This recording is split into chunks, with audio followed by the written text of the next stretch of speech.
Bonjour à tous, j'espère que vous allez bien. Bienvenue sur ce nouveau live CCI, ce nouveau direct CCI Entreprendre. Je suis aujourd'hui avec Mickaël Froger. Bonjour Mickaël. Salut Romain. Mickaël, tu es directeur de l'entreprise Lengo. Est-ce que tu peux nous raconter un petit peu ce que vous faites chez Lengo ? Alors Lengo, c'est une société qui est née il y a 10 ans, en juillet 2009, et qui part d'une vision assez simple, c'est comment est-ce qu'on aide n'importe quel e-commerçant, mais même commerçant tout court, à vendre sur Internet. En fait, ce qui se passe, c'est que environ 70% à parfois 100% des ventes en ligne se passent en dehors de la boutique, donc c'est-à-dire en dehors du site Fnac.com par exemple, et notamment sur les comparateurs de prix ou alors les places de marché comme Amazon ou eBay, mais aussi les réseaux sociaux comme Facebook sur lequel on est ou alors un Twitter. Et du coup, nous, notre travail, c'est assez simple, c'est comment est-ce qu'on adapte n'importe quelle boutique e-commerce à tous ces canaux de distribution en live.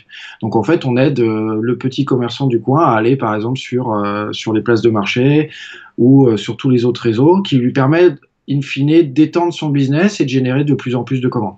Alors, ce qui m'intéressait, et ce pourquoi je voulais qu'on fasse un direct ensemble, c'est que finalement, toi, tu es au cœur de l'écosystème e-commerce et donc tu discutes à la fois avec des e-commerçants, à la fois avec des prestataires ou des partenaires qui développent des outils pour aider ces e-commerçants, à la fois des places de marché. Bref, tu es vraiment au cœur de cet environnement et ça m'intéressait du coup qu'on échange à deux raisons. Déjà, un, pour échanger sur Lengo, pour comprendre Lengo, les difficultés que vous rencontrez aujourd'hui, parce que du coup, tu gères une boîte quand même.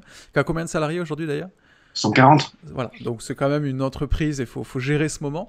Et puis la deuxième partie qui sera vraiment de se dire, bon, si demain, toi, tu étais e-commerçant, si tu te mettais à la place de tes clients finalement, qu'est-ce que tu ferais et comment tu gérerais ce moment-là qui est un peu étonnant, parce que dans le e-commerce, la problématique majeure, alors oui, on peut se dire que le e-commerce fonctionne bien parce qu'on a tous accès à Internet et qu'on est confiné, et pourtant un des problèmes que rencontrent les e-commerçants, ce sont par exemple la logistique. Et donc, on va voir quels sont les problèmes qu'ils peuvent rencontrer et comment adapter. Mais commençons par Lengo, du coup. Tu as 140 salariés aujourd'hui. Comment tu vis un peu ce confinement ? Là, tu es chez toi, du coup. Ouais. Comment tu vis ça ? Comment ça se passe chez Lengo ? Écoute, nous, on a un peu de chance, c'est-à-dire que on est effectivement une start-up, donc déjà assez à l'aise avec toutes les notions de changement. Voilà, le principe, souvent, moi, ça fait 10 ans que j'ai monté Lengo, on m'a toujours demandé c'est quoi l'essence même d'une startup, qu'est-ce qui définit une startup, etc. Je pense que c'est sa capacité à être très réactive dans des situations changeantes et graves.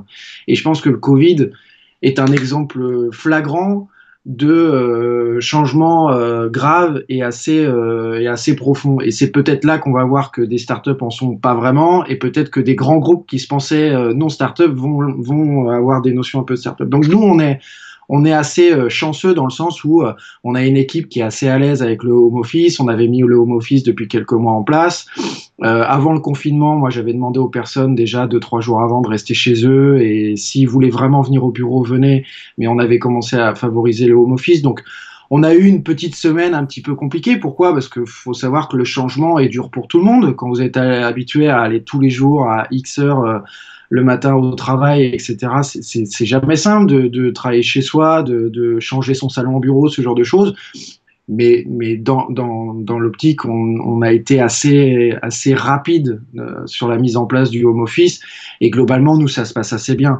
Après, c'est vrai que c'est pas simple pour tout le monde. On a des enfants, voilà, il faut gérer les enfants, il faut gérer les conjoints. On a des conjoints qui, des fois, travaillent parce qu'ils sont dans des postes où ils peuvent pas faire de home office, ou alors dans des fonctions dit support national qui fait qu'ils doivent aller travailler pour le bien de tout le monde, et heureusement qu'ils sont là. On a des gens qui ont plusieurs enfants en bas âge, etc. Donc on essaye de gérer ça, et en gros ça a été le premier chantier pour la boîte, qui a été de comment est-ce qu'on gère les collaborateurs, au-delà du business, au-delà des clients, au-delà de tout, c'est comment est-ce qu'on gère entre guillemets le bien de tout le monde. C'est pas si simple, parce que des fois il y a une problématique de matériel. Voilà, aussi bête que ça, mais des fois, il faut bien les installer. Et puis, vu qu'on savait pertinemment qu'on était parti pour une bonne période, bah, on voulait pas non plus faire du camping et d'installer tout ça. Donc, ça a bousculé un petit peu les choses, mais encore une fois, on a la chance d'être dans des boîtes qui sont très à l'aise avec le changement et qui changent souvent. Donc, forcément, on les a pas trop perdus. Et alors, quand tu dis effectivement que l'ADN de Lengo, c'est de travailler sur cette capacité à itérer, à changer, à s'adapter, C'était quoi un peu toi, alors ce que tu as mis en place pour ce confinement-là? Tu le disais, tu as quelques jours avant préparé les choses pour que des personnes puissent faire du home office avant. C'est quoi les autres règles que tu as mis en place pour que ça se passe bien?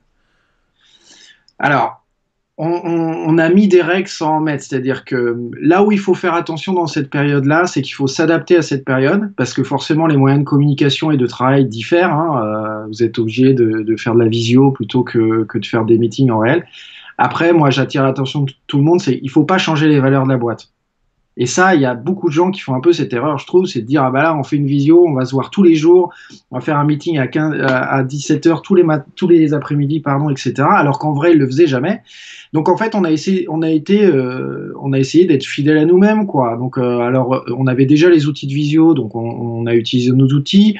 Alors effectivement, les managers d'équipe et les leads essayent de faire des meetings un petit peu plus serrés en visio, mais on n'a pas essayé non plus de tout bousculer parce qu'il ne faut pas tout bousculer, quoi. C'est-à-dire que la boîte, elle tourne, elle a une activité, elle a un ADN, donc on a mis ça. Alors après, on a mis des petits rituels en place, on essaye de faire des coffee breaks par visio le matin, on essaye de faire des apéros, ce genre de choses. Plus pour essayer de toujours se voir, parce que déjà on se manque, hein, même moi, hein, ça m'ennuie de pas voir les mecs tous les matins, les gars ont leurs potes, voilà, on passe 10 heures par jour au bureau, tout le monde, donc forcément, bah, vous avez des habitudes et vous avez vos amis, donc on essaye un petit peu de réduire ces choses-là, mais on essaye aussi de pas tout casser, parce que faut pas se forcer, quoi, faut pas se prostituer entre guillemets sur des méthodes qu'on peut voir un petit peu à droite à gauche et se dire ah tiens je vais le mettre en place alors qu'en fait ça fait pas partie de votre ADN. Et puis surtout tu vas pas le poursuivre ensuite post-confinement et tu vas pas être en capacité de le garder. Exactement, ouais. Et comment ils le vivent du coup tes collaborateurs? Est-ce que ils t'envoient des messages? Est-ce qu'il y a des points de souffrance ou des choses que tu découvres de ce fait-là, du fait qu'il y a une organisation un peu différente?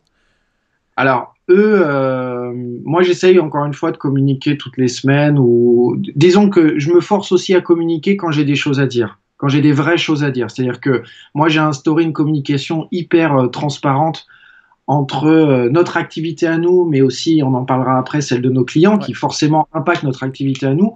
Non pas pour leur dire attention les gars, c'est une période très compliquée économiquement et un peu d'être dans la peur et dans l'espèce d'anxiété générale, mais surtout pour leur expliquer pourquoi est-ce qu'on mettait des actions en place et pourquoi en fait c'était dangereux et qu'est-ce qu'il fallait faire pour contrer justement tous les signaux qu'on voyait. Donc en moyenne c'est une fois toutes les semaines ou toutes les semaines et demie, c'est plus toutes les semaines. Et du coup bah effectivement il y en a certains qui disent c'est bien, on a de l'info, merci, on y comprend un petit peu plus sur ce qu'on voit, ou alors ils ont des questions, ce genre de choses. Nous ce qu'on voit, c'est vraiment le manque de se voir tout simplement et de contact humain. Voilà, c'est surtout ça qui commence à peser sur les équipes. Il y a malheureusement des équipes qui sont plus impactées que d'autres parce que eux, étant très en contact des clients finaux ou des prospects, bah forcément, ils ont moins de contact parce que soit les prospects ont un peu autre chose à faire malheureusement, soit c'est pas le bon moment, soit ils n'arrivent pas à les contacter. Donc forcément, ils sont dans une position un petit peu délicate où ils essayent de travailler, mais ils n'y arrivent pas. Et quand vous n'arrivez pas à faire quelque chose pour lequel vous êtes missionné, c'est dur, psychologiquement. C'est dur. Même si vous y pouvez rien, c'est très compliqué. Donc on essaye surtout les déculpabiliser, de leur dire attends, c'est pas grave, c'est pas de ta faute quoi. On va essayer de faire différemment. Il y a des solutions à tout, mais ne t'inquiète pas, c'est pas de ta faute. Et on essaye plus d'être dans des situations comme ça que de soit les replacer sur d'autres projets ou ce genre de choses qui a aucun sens parce que de mon point de vue, c'est quand vous êtes habitué à faire un métier, oui, vous pouvez filer un coup de main un après-midi sur un autre métier, mais globalement, moi, je suis pas un commercial, je le serai jamais.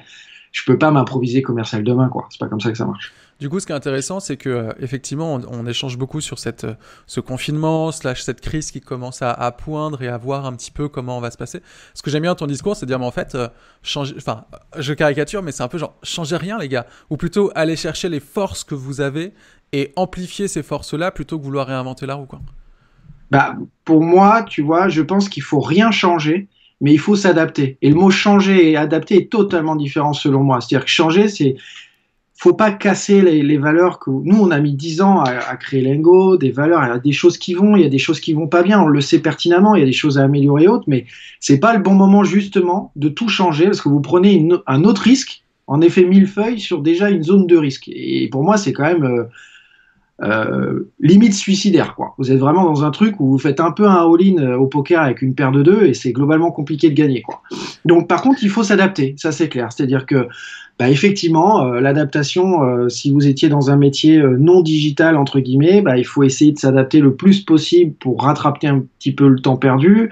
Mais il faut pas non plus tout changer et tout bousculer parce que d'une, vous n'êtes pas garanti d'y arriver.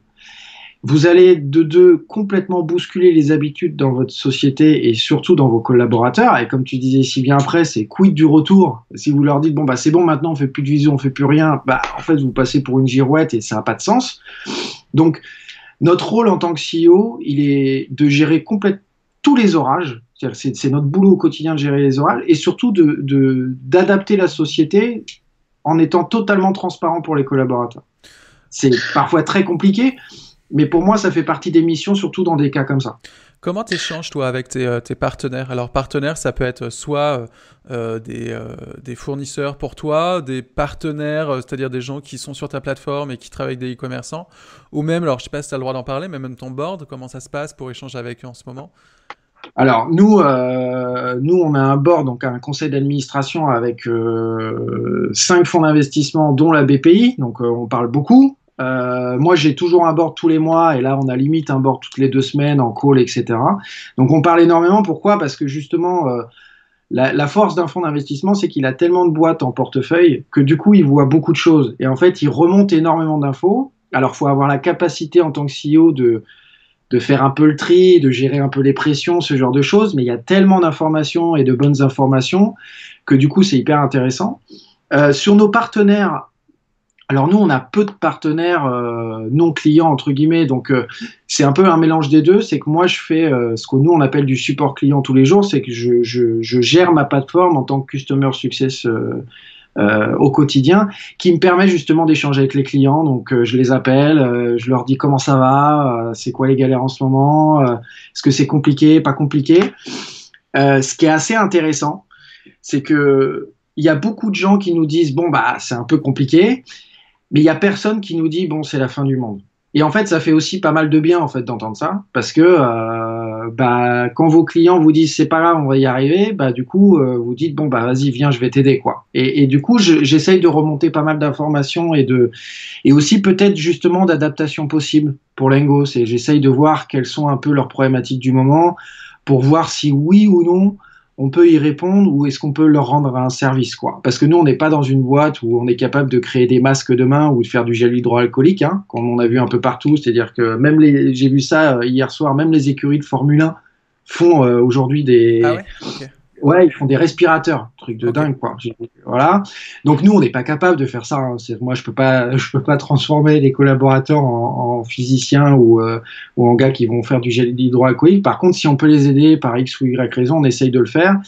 Et puis on essaie justement de les challenger parce que justement, c'est pas le moment de se reposer sur ses lauriers et puis de faire en sorte que ça déroule. Donc j'essaye pas mal de remonter les informations comme ça et de sentir un petit peu le business. On a des outils de data qui nous permettent de remonter des chiffres, mais c'est bien aussi de sentir le mindset des personnes et un peu leur feeling par rapport à la situation, quoi. Ok, donc finalement, encore une fois, vous gardez votre ADN chez Lengo, qui est de dire, bah, on est une communauté de e-commerçants et on essaye de se partager les bonnes pratiques, d'être ensemble et de pas être chacun dans son coin. Donc c'est vraiment une des clés, effectivement, pour passer ce confinement, ne pas se prendre la tête tout seul chez soi à dire, mon Dieu, c'est horrible, tout va s'écrouler, quoi. Ah non, surtout pas. Bah, comme on disait, il faut débrancher BFM, hein. Il faut débrancher LCI et compagnie parce que sinon vous vous arrêtez pas et puis vous sortez pas la tête du trou. Ce qu'il faut, c'est d'essayer d'être hyper objectif et assez lucide sur la situation, tout en gardant son ADN qui est, bah moi j'ai une mission au quotidien avec la boîte, je l'ai créée pour ça. On a créé cette société tous pour une vision qu'on voulait amener sur les clients. Il faut la garder. Et il faut aussi la garder parce que je pense que alors nous, de manière égoïste chez Lengo, nos clients en ont beaucoup besoin, mais tous les clients d'une boîte, nous, ils ont aussi besoin de sentir que Lengo est là, quoi. Et souvent, des fois, ils nous disent, bon, merci, c'est bien que vous soyez là, etc. Parce que je pense qu'ils sont, comme nous, on a besoin, et on a interrogé nos partenaires dits technologiques, nos hébergeurs, ce genre de personnes. Et on avait besoin de sentir aussi que les gars étaient là et qu'ils n'étaient pas dans des situations compliquées parce que ils peuvent nous mettre in fine dans des situations compliquées. Donc si nos clients qui sont déjà dans une situation un peu compliquée parce que effectivement ils vendent beaucoup sur Internet, mais aujourd'hui il y a une vraie problématique de livraison, on y reviendra peut-être tout à l'heure, bah du coup ils ont besoin de savoir et de sentir que nous on n'est pas non plus abattus et qu'on est là, qu'on a mis tous les dispositifs en place, que tout le monde travaille, qu'il y a du home office, etc., etc. Qu'est-ce que tu vas conserver, toi, de ce confinement? Alors, tu l'as dit, l'idée, c'était quand même de poursuivre et d'avoir une forme de continuité. Mais est-ce qu'il y a quand même des éléments, des choses, des écoutes, des insights que tu vas conserver? C'est quoi, en fait, les apprentissages de ce confinement pour toi? Pour moi, le seul apprentissage qu'on aura, il n'est pas forcément opérationnel parce que j'estime qu'on était déjà plutôt bien et que même s'il y a des choses à faire, il y a toujours plus à faire, bah, nous, ça nous allait bien. La vraie chose à retenir pour moi en tant que CEO et chef d'entreprise, c'est que la crise de 29, nous, on l'a jamais connue et pas nos grands-parents, bah, elle existe, quoi. Elle existe et qu'on pensait tous être un peu à l'abri de ce truc-là et qu'au final, ça peut arriver et que peut-être dans nos réflexions stratégiques, faut pas tomber dans la sinistrose non plus, mais de se dire, bah voilà, ça peut arriver. Donc, comment est-ce qu'on fait pour s'adapter peut-être plus vite, peut-être comment est-ce qu'on fait pour gérer de manière financière un peu mieux les choses, pour absorber au niveau financier ce type de choses. Mais je pense que la vraie chose à retenir, selon moi, c'est plutôt ça, c'est qu'on a toujours entendu la guerre 39-45 qui en France a quand même mis un bon bazar au niveau de l'économie, ou alors vraiment la crise de 29. On a connu la crise de 2008, hein, mais bon, qui était une crise financière aux États-Unis, qui a eu des effets de bord jusqu'en 2010-2011 en Europe, mais qui était surtout financier. Donc, en gros, qu'est-ce qui s'était passé? C'est que c'était plus dur de se faire financer autant sa maison à la banque que sa boîte, mais bon an mal an, le reste allait plutôt bien. Là, on est dans un truc qui dépasse la crise de 29, qui touche toutes les industries, qui touche tous les types d'acteurs, qui va au plus profond de la population et qui, pour moi, je pensais jamais vivre ça autant en tant que citoyen qu'encore plus en tant que chef d'entreprise. Donc, je pense que ce qu'il faut retenir, c'est de se dire que ça, c'est pas que dans les livres et sur Wikipédia et que ça peut nous arriver et que du coup, il faut toujours l'avoir un petit peu en tête, quoi. Donc, tu auras à partir de maintenant ton plan A, B, C, D, E, et puis tu as un plan Z qui est quand même là et toujours présent, qui est de dire hey, attention, ça peut mal se passer. Et donc, il faut prendre soin de ça.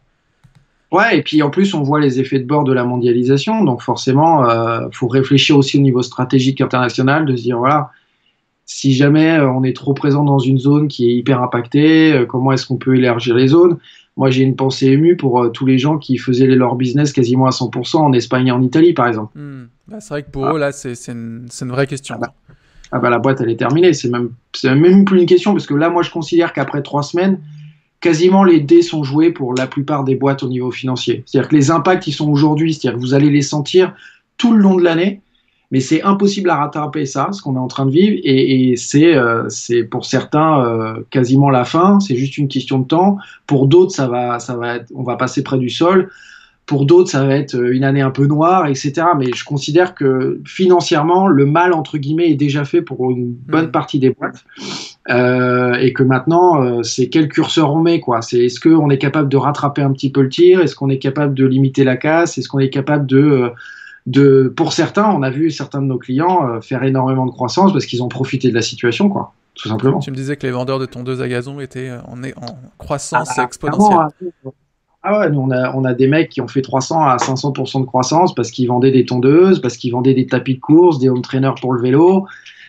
C'est là aussi où on voit pour moi les très bons chefs d'entreprise. C'est les gars qui sont capables de s'adapter totalement à la situation et de profiter d'un moment de temps clé. Ils se disaient voilà, moi je sais que j'ai 3 semaines devant moi parce qu'après ça va être compliqué ou autre. Ils ont tout mis sur ces 3 semaines parce qu'ils se sont dit voilà, je vais tout prendre pendant 3 semaines qui va peut-être combler le manque que je vais avoir que j'ai eu un petit peu avant ou que je vais avoir après, quoi. Effectivement, nous on a des marchands comme ça qui aujourd'hui sont dans des bonnes situations ou qui du moins subissent moins la situation d'autres. Malheureusement, on a d'autres marchands qui sont totalement fermés depuis un mois. On a des grands marchands qui étaient très peu présents sur le digital, qui du coup prennent de plein fouet en fait ces situations-là. Et eux, ça va être plus dramatique que les petits parce qu'ils ont une inertie de groupe et de coûts financiers qui peuvent être fatales malgré leur grosseur, quoi. Alors du coup, effectivement, si on se met dans la peau d'un entrepreneur, d'un e-commerçant, quels sont les conseils, toi, que tu donnes à ces e-commerçants, à tes clients,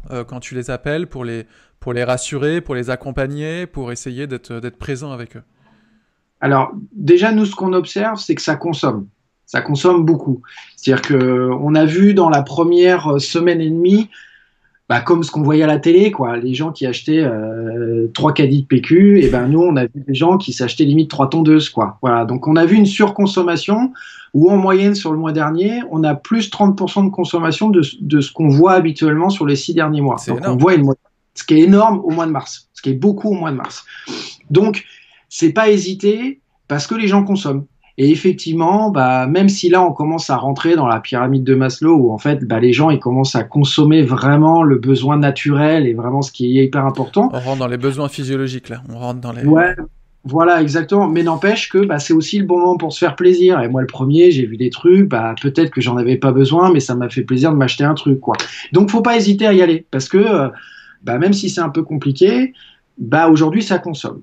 Après, le vrai autre conseil, c'est de se dire, si jamais ça consomme et que je vends, est-ce que j'ai une capacité à livrer? Aujourd'hui, c'est le vrai sujet du e-commerce, c'est la capacité à livrer. Nous, on voit une croissance équivalente sur le nombre de colis non encore livrés. Donc, ça veut dire qu'en fait, les marchands vendent énormément de colis, mais n'empêche qu'ils n'arrivent pas à les livrer. Pourquoi? Parce que les centres de tri sont pas ouverts, parce que le transporteur, il a mis tout le monde au chômage partiel et que du coup, il faut attendre 15 jours, etc. Donc, il faut, je pense, en amont, se dire, est-ce que je vais être capable de livrer mes clients? Est-ce que je vais être capable de faire ça? Parce que le vrai danger, c'est d'ouvrir la boutique ou alors de pousser les feux sur la boutique et puis d'avoir X commandes qui arrivent et puis malheureusement pas être capable de les honorer. Et du coup, c'est de l'annulation de commandes. Et là, ce qui va se passer dans la tête du client final, c'est il va se dire bah en fait ce marchand-là il est pas fiable et c'est jamais très très bon pour un client final parce que au final il revient jamais sur votre boutique. Et enfin le dernier conseil pour moi c'est vraiment de tout miser sur les canaux de distribution type marketplace parce que c'est là où aujourd'hui ça consomme le plus. Voilà, nous c'est ce qu'on voit, c'est qu'il y a très peu de consommation qui arrive sur les sites finaux. Hein. Allez sur leroymerlin.fr, plus personne n'y va. Par contre, bah, tout le monde va sur Mano Mano, qui est une marketplace de bricolage. Donc, il faut miser là-dessus. C'est plus simple, mais in fine, vous avez beaucoup plus de commandes qui peuvent arriver et il y a un vrai enjeu. Et surtout, aujourd'hui, on sait que ça marche, donc il ne faut pas hésiter à y aller parce que justement, ce qu'on disait tout à l'heure, même 2 commandes, bah, c'est bon à prendre et il faut les prendre. Parce qu'il faut s'adapter un petit peu à la situation. Et déjà, on était dans une ère où les clients finaux consommaient d'une manière différente. Hein. On voyait depuis quelques années que malheureusement, les boutiques physiques ou les groupes qui avaient une stratégie très brick and mortar de rester dans le physique pur, etc., là, se rendent compte malheureusement que c'est très très compliqué de ne pas avoir justement ce volet un peu digital et e-commerce en association avec son physique. Là où ça va être plus compliqué, c'est pour les gens qui n'avaient pas du tout de digital. Qui avait vraiment rien. Là, pour le coup, c'est plus difficile parce que ça se monte pas comme ça. On monte pas une stratégie digitale en 3 semaines ou dans 2 semaines parce que là, justement, on tombe dans ce qu'on disait tout à l'heure, c'est on casse tout pour tout changer et c'est généralement là qu'on fait pas du tout les bonnes choses et puis en plus, ça s'improvise pas, quoi. Donc là, ça va être plus difficile. D'accord. Et comment tu fais? Parce qu'il y a beaucoup d'entrepreneurs qui sont plutôt pour les petits entrepreneurs, qui prennent la vague de plein fouet. Alors tu disais en conseil, c'est arrêter BFM. Arrêter en tout cas d'être soumis à une espèce de discours, de stress constant. Comment tu fais toi pour prendre du recul et quel est le conseil que tu donnes à ces e-commerçants pour vraiment être en capacité de prendre les bonnes décisions finalement? Bah, je pense qu'il faut, pour prendre les bonnes décisions, il faut prendre la décision que vous voulez vous.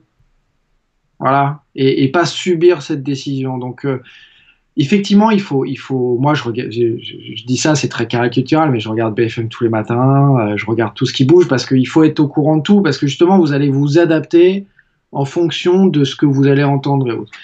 Et puis, tu sais que tes collaborateurs vont l'écouter aussi. Donc, tu as besoin aussi de rentrer en résonance avec ça.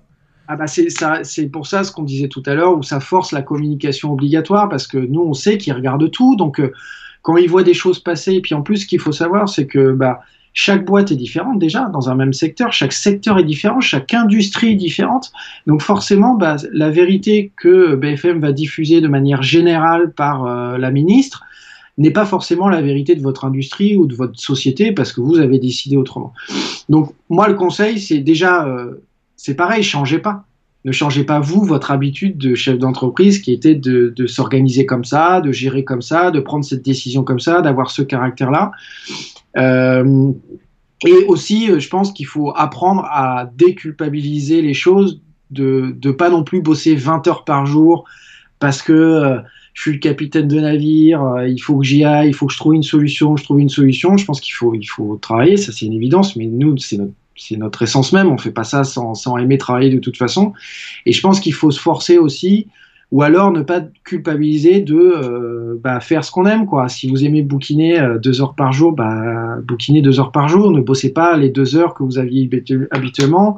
Si vous faisiez du sport au taquet un peu comme moi, continuez à le faire. Alors c'est un peu plus compliqué aujourd'hui, mais il y a des solutions à tout aussi. Mais faut pas culpabiliser des choses parce que justement on est un peu la tête de pont de la boîte et que tout le monde nous regarde, ce qui est vrai, mais en même temps justement tout le monde nous regarde et que c'est pas le moment de changer, c'est pas le moment de flancher, c'est pas le moment d'hésiter. Il faut aussi apprendre à ne pas culpabiliser, de pas savoir. Moi j'ai dit plein de fois, je dis je sais pas quand est-ce que le confinement va arriver, je sais pas comment on va faire, je sais pas comment ça va se passer parce que je sais pas. Et c'est ce qu'a dit Édouard Philippe, on l'aime ou on l'aime pas, on aime le gouvernement ou pas. Il a dit une phrase qui était à Jésus, il a dit je sais que je ne sais pas. Et il faut accepter ça, il faut pas en avoir honte, quoi. Et une fois qu'on a un peu assimilé ça, ça humanise encore plus le rôle d'un chef d'entreprise, entre guillemets, qui est déjà quelquefois un peu bousculé, caricaturé, ce qu'on veut, qui forcément vous fait pas mal vous rapprocher de vos collaborateurs. Voilà. On est dans la même galère, quoi. Et moi, souvent, je leur dis, je suis désolé, mais je sais pas, quoi. Je sais pas quoi te dire, je sais pas, je suis un peu comme toi, je regarde un peu ce qui se passe. On n'est pas les Harry Potter de la situation, quoi. On va pas arriver avec notre baguette magique et tout solutionner et tout ira bien. Notre rôle, c'est de tenir la barre, mais malheureusement, l'orage, c'est pas nous qui l'enlèvons, quoi. Ouais, c'est ça. C'est-à-dire que dans une situation de boîte où, à la limite, la boîte va mal pour plein de raisons, mais qui étaient des raisons des fautes de gestion, ouais. De gestion, dans un business du quotidien, effectivement, là, on peut prendre sur soi et se dire, mince, qu'est-ce que j'ai mal fait et compagnie. Là, c'est vrai que j'aime bien ce que tu dis, qui est de dire, mais en fait, c'est une situation qui est tellement imprévisible, qui était tellement, même les assurances n'avaient même pas prévu ça dans les contrats d'assurance. Donc, ça prouve bien qu'à un moment donné, faut arrêter de se flageller et se dire, on y va ensemble et puis on trouve les solutions qui vont bien. Et puis, on essaye d'ouvrir au mieux pour... J'aime bien ton analogie de dire qu'on n'est pas les Harry Potter du business. Ouais, notre rôle, il est par contre de pas faire de la faute de gestion. Donc, effectivement, c'est pas le moment d'embaucher 20 mecs, quoi. Voilà, même si votre boîte a beaucoup de trésorerie, etc., c'est pas le moment de faire n'importe quoi. Il faut faire attention un petit peu à ce qu'il en est et que, justement, de par le fait qu'on ne sait rien, il faut surtout se protéger parce que là, ce qu'on est en train de vivre, si ça se trouve, c'est l'apéro, quoi. Si ça se trouve, c'est juste l'entrée du repas et que va y avoir un truc pire après. Personne ne le sait. Même pas les analystes financiers. Donc forcément, c'est pas le moment de faire de la faute de gestion. C'est pas le moment de faire n'importe quoi. C'est pas le moment de ça. Et ça, c'est pareil. Il faut l'expliquer aux collaborateurs, dire voilà, on avait peut-être prévu de faire ça au 3e quarter de cette année ou l'année prochaine. Pour l'instant, c'est gelé. On n'a pas dit qu'on n'allait pas le faire. On a juste dit qu'on mettait en stand-by. Pourquoi ? Parce qu'il faut protéger la trésorerie. Parce que si jamais il y a un autre coup de galère, on sera capable d'absorber cet orage, etc. Donc c'est un juste milieu, mais il faut pas tomber non plus dans tiens, j'ai perdu X% de mon chiffre d'affaires, faut absolument que je les récupère d'une manière ou d'une autre. Faut pas être défaitiste, mais il faut accepter la situation qui est qu'effectivement cette situation personne l'avait prévue, même les grands groupes ne savent même pas comment faire. Je lisais une interview du PDG de Sanofi qui même lui dit nous, on essaye de gérer un peu la crise et de s'adapter, mais même nous, c'est compliqué pour nous. Et on parle de Sanofi, quoi. Voilà. Et on parle d'un PDG en plus qui est quand même assez capé, qui est de haut vol, qui est très bon. Donc forcément, ça faut un peu d'humilité, quoi. C'est de dire non, mais moi, les gars, je suis pas non plus, je suis pas Dieu, je veux pas vous sortir de cette situation et je veux pas montrer à tout le monde comment faire, quoi. Ok, hyper intéressant. Ma dernière question, c'est de savoir un peu. Alors si, il y a aussi un volet qu'on n'a pas abordé, c'est parce que juste avant de faire ce direct, on échangeait un peu tous les deux, et tu me parlais effectivement déjà du déconfinement. Alors pas dans l'idée de c'est demain et tout va bien, mais tu disais en fait c'est important aussi de se dire y a un premier volet entre guillemets là de ce moment qui était compliqué à prévoir. Par contre, il y a un deuxième volet, là par contre, il faut qu'on y pense dès à présent. C'est le déconfinement, c'est comment on fait. Pourquoi c'est important pour toi, là, de parler déjà de ce sujet? Parce que déjà, nous, on commence à aborder ce sujet-là parce que pour moi, notre rôle aussi au quotidien, c'est d'anticiper les choses et d'amorcer des choses pour le top management et pour, in fine, tous les collaborateurs. Et que, mine de rien, effectivement, là, on pense à tout, qu'est-ce qu'il faut faire pour gérer la crise, etc., etc. Mais elle va pas durer 30 ans, cette crise. Donc forcément, il faut aussi commencer à anticiper les choses. Et que c'est un vrai casse-tête, quoi. C'est que bah, personne n'en parle, mais parce que nous, alors après, nous, on est une société particulière dans le sens où on n'accueille pas de grand public ni de clients finaux. Voilà, on n'a pas d'accueil comme un supermarché, un concessionnaire automobile. Donc, on n'a pas été briefé. Moi, je sais que ces typologies de sociétés-là ont déjà été briefées par le ministère pour quoi mettre, etc. Nous pas. Et que je considère aussi que c'est notre rôle d'organiser ça et qu'il faut pas attendre l'État. Il a autre chose à faire que ça. C'est pas son métier, c'est pas un mentor, c'est pas justement, c'est pas la CCI. Hein. L'État, il doit pas nous dire ce qu'on doit faire et autres. C'est à nous d'anticiper ça et qu'à un moment donné, bah, va bien falloir ramener les collaborateurs dans la boîte. Donc, comment est-ce qu'on fait? Est-ce qu'on met une stratégie équivalente à celui de l'État? Sauf que bah, l'État, vu qu'il en a pas, bah, on peut pas se caler sur la stratégie. Donc, est-ce qu'on fait la nôtre? Est-ce qu'on attend celle de l'État, etc. Donc, on commence à réfléchir à ça, ou tout du moins moi, j'y réfléchis depuis quelques jours, quelques semaines. Je commence à amener ça dans le top management, en comité de direction, ce genre de choses. Et puis aussi, c'est d'amener des bonnes nouvelles aux collaborateurs. Dire, les gars, ok, c'est un peu le bazar, etc. Mais mine de rien, on commence à réfléchir à ces sujets-là. Et ça fait quoi? Ça amène des bonnes nouvelles. Ça amène des choses. Déjà, ça amène des perspectives de sortie de crise ou des perspectives de sortie de confinement parce que eux voient un peu la crise, mais voient surtout le confinement. Globalement, le collaborateur, ce qu'il voit, c'est que bah, il est enfermé chez lui et qu'il peut pas aller au taf le matin et que c'est compliqué pour lui. Nous, on voit la crise financière, on voit tout ça, etc. Mais c'est un peu aussi leur amener les choses, de dire, bah voilà, moi, je vais commencer à communiquer, dire, bah déjà, on y réfléchit. Juste dire, on n'a pas la solution, encore une fois, parce qu'il faut bien se préparer un petit peu, mais on y réfléchit.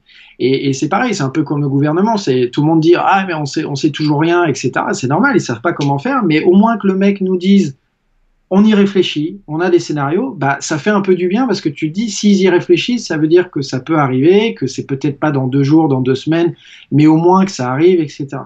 Et ça, c'est aussi amener des bonnes nouvelles, quoi. Amener un move un peu plus positif et que les gens arrivent à se projeter. Et puis même moi-même au niveau perso et de manière égoïste, quoi. C'est aussi moi de me dire, bon, je me prépare aussi psychologiquement à gérer quelque chose qui est d'une positif et puis qui est un petit peu sorti de cette situation dans laquelle on est. Mais c'est vrai qu'il faut en parler parce que bah, le jour où ça va arriver et que vous n'avez rien anticipé, c'est-à-dire si jamais vous n'avez pas de gel, vous n'avez pas pensé à tous les scénarios possibles, bah, le déconfinement va arriver et puis vous allez dire à vos collaborateurs, dire « Ah, par contre, bah, on n'a pas tout pensé, donc bah, on va attendre encore 15 jours parce qu'il faut qu'on soit livré de ceci, cela, et etc. » Et là, pour le coup, on tombe non pas dans bah, je suis désolé, je suis pas Harry Potter, on tombe pour moi dans la faute de gestion. On tombe pour le gars qui s'est pas organisé, qui s'est pas préparé, qui n'a pas mis un plan sur la table. Alors après, peut-être qu'on mettra du temps à se faire livrer de la marchandise qu'il faudra, et c'est même pareil, on ne sait pas ce qu'il nous faudra aujourd'hui, mais au moins on y aura pensé, et du coup, c'est pas que ça ne deviendra plus notre faute, mais bah, s'il faut 3 mois pour se faire livrer le truc qui est obligatoire, bah, là, on n'y peut rien, on va pas aller chercher à la nage, quoi. Par contre, dire, bon, bah, maintenant qu'on sait, bah, on va appeler les fournisseurs pour savoir si on peut avoir X ou Y, là, pour moi, on tombe dans la non-organisation. Ouais, si c'est trop tard. Donc en tout cas, c'est intéressant de dire... c'est pas grave et ne vous flagellez pas si aujourd'hui c'est un peu compliqué et que vous êtes un peu à revers par rapport à ce qui est en train de se passer. Par contre, essayez dès à présent de prendre du temps pour déjà préparer la suite et vous remettre dans le droit chemin d'un bon rétro-planning et puis être en capacité de prendre des décisions et de plus les subir, quoi. Après, mon Dieu aussi, c'est que nous, on est une société qui on va passer une année très compliquée, faut pas se leurrer, nos marchands perdant du chiffre d'affaires, on va en perdre aussi. Mais on reste une boîte qui a une trésorerie solide, on a des fonds d'investissement, on a de l'aide, on a plein de trucs.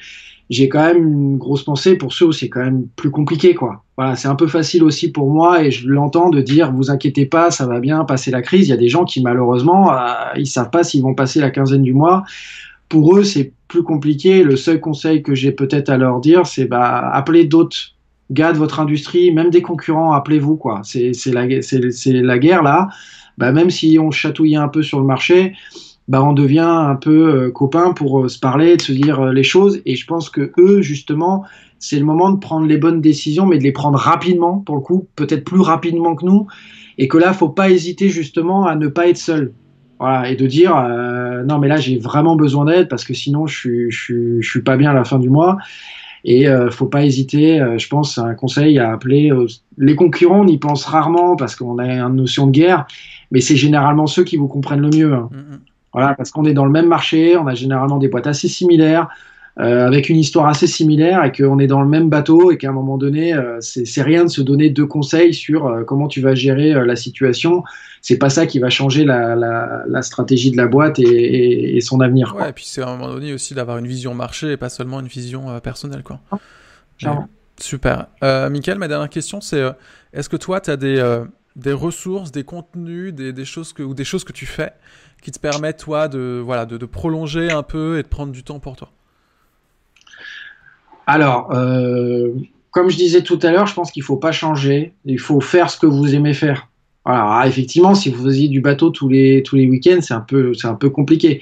Mais en gros, il faut trouver des notes positives dans quelque chose qui est compliqué. C'est-à-dire que c'est très caricatural, mais un chef d'entreprise, il passe sa vie à réfléchir, quoi. Il passe sa vie à penser à sa boîte. Il passe sa vie à gérer des problèmes, il passe sa vie à vivre de manière assez boulimique l'intégralité de sa boîte. Donc, dans des situations comme ça, c'est un peu exacerbé. C'est un peu parce qu'il y a la culpabilité, parce qu'il y a aussi la peur que la boîte parte en liquidation, ce genre de choses, donc qui est complètement compréhensible. Donc, je pense que toutes les soupapes de décompression qu'on peut avoir, il faut déculpabiliser pour les avoir. Alors, moi, par exemple, je fais beaucoup de sport, comme tu le sais. Bah, je continue de le faire. Voilà, je continue de le faire, même si je sais que pendant que je fais mon sport, je vais peut-être penser à des choses, mais je me force à le faire parce que si jamais je fais pas ça, je passe ma vie à bosser ou à réfléchir à des trucs et du coup, qu'est-ce qui se passe? Vous finissez fatigué, vous finissez un peu dépressif et puis vous finissez à plus prendre les bonnes décisions parce que vous avez plus la lucidité de faire les choses. Et que mine de rien, vous avez le droit de prendre un peu de temps pour vous, c'est pas grave. Vous avez le droit de prendre une heure de pause ou un après-midi de congé parce que vous voulez vous occuper de vos enfants, c'est complètement normal et qu'il faut déculpabiliser de ça. Donc, j'ai pas vraiment de ressources ou de bouquins parce que je pense qu'il faut pas non plus justement rester que dans cette crise. Voilà, on pourrait vous dire, il y a un super bouquin sur la crise de 29 qui est hyper intéressant parce que ça vous donne des billes. Vous passez votre vie à parler que de ça et à penser que de ça, donc c'est un peu galère. Alors après, si vous aimez ça, c'est pareil, hein, allez-y, hein, faites-le. Moi, le conseil, c'est plus faites ce que vous avez vraiment envie de faire et ne culpabilisez pas de le faire, quoi. Si vous aimez cuisiner pendant 2 heures le vendredi après, faites-le, quoi. Faites-le. Ça va pas changer. C'est pas ça qui va faire en sorte que le Covid s'arrête et que les CHU trouvent le vaccin, ou pas le CHU, mais les labos trouvent le vaccin, quoi. C'est pas ça qui va faire en sorte que tout va partir encore plus en vrille que ça l'est aujourd'hui. Merci beaucoup, Mickaël. Merci à toi. On peut te suivre sur Twitter, c'est ça? J'ai mis ton nom d'utilisateur là, Mickaël Projet. Il y a Twitter, ouais, Twitter. Je lis plus que j'écris sur Twitter. D'accord. Sinon, on peut te suivre où? Est-ce qu'il y a le blog de Lengo, peut-être, quand on est e-commerçant et qu'on a envie d'avoir des infos? Ouais, il y a le blog de Lengo. Alors, nous, pour info, on n'en a pas parlé, mais c'était pas le sujet, mais on a mis une offre pendant 2 mois gratuite de notre logiciel. Donc, les personnes qui veulent vendre sur les marketplaces ou autres, on a mis une offre spéciale Covid où pendant 2 mois, vous pouvez utiliser gratuitement Lengo, quasiment de manière illimitée. Hein. On a mis des espèces de capping de volume qui visent à prendre n'importe quel marchand. Donc, n'hésitez pas à nous contacter sur lengo.com parce que c'est gratuit pendant 2 mois et puis ça vous permettra peut-être de faire un peu plus de chiffres. Ouais. Et puis, effectivement, sur le blog, il y a pas mal de ressources. On essaye sur Twitter aussi, sur le Twitter de Lengo, de mettre pas mal de ressources. Les équipes marketing travaillent pas mal justement en ce moment en se disant qu'est-ce qui pourrait aider un marchand aujourd'hui à accélérer un peu plus le business. Donc, nos équipes sont là pour ça. Super, merci Mickaël. Et j'en profite pour mettre en complément que vous avez un site qui s'appelle CCI Store et qui vous permet du coup d'avoir énormément de ressources de plein de partenaires pour justement, encore une fois, tester de nouvelles choses, de voir ce qui se passe, de voir comment est-ce que vous pouvez être un peu plus digitalisé et mieux vivre ce confinement. Merci pour tout, Mickaël. Écoute, à très vite. Bon courage, même bonne continuation. Et puis on se retrouve très vite. Salut, Mickaël. Ciao.